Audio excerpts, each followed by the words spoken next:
Victoria's higher education and TAFE sectors have slumped deeply into dangerous territory under the current government, and with the 2014 state election fast approaching, the public will soon be choosing which way to sway their vote. Since coming into power, the Napthine government have proposed significant changes to the way higher education and TAFE would be funded, allowing for students across Victoria to question the state of their future. This year, in the federal budget, the Australian government made some pretty significant changes to higher education funding. Minister Pyne announced that from 2016, all universities would have a 20% budget cut applied, but universities would be allowed to set their own fees from 2016. Currently, the amount that students pay for higher education is regulated by the federal government. And what the federal government has proposed is that from 2016, each university will set its own fees without any cap. We're concerned at Swinburne that that might lead to a number of universities excessively pricing their courses.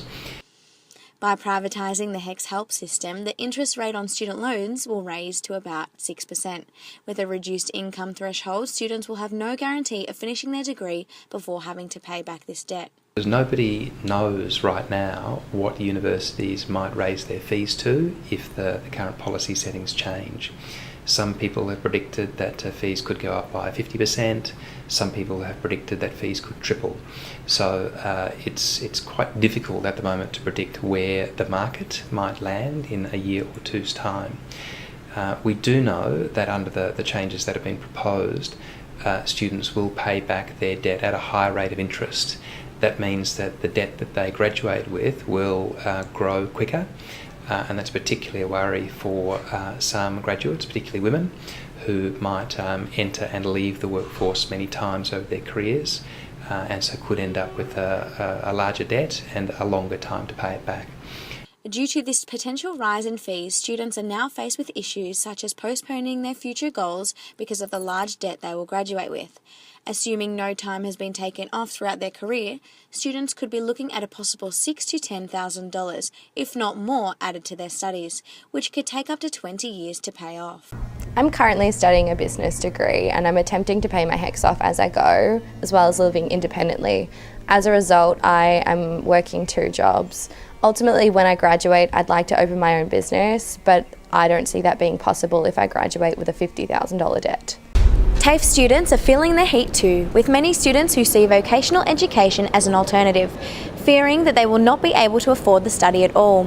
The Victorian Training Market half-year report revealed that TAFE's share of the training market dropped from 48% in the first half of 2010 to just 27% in the first half of 2014.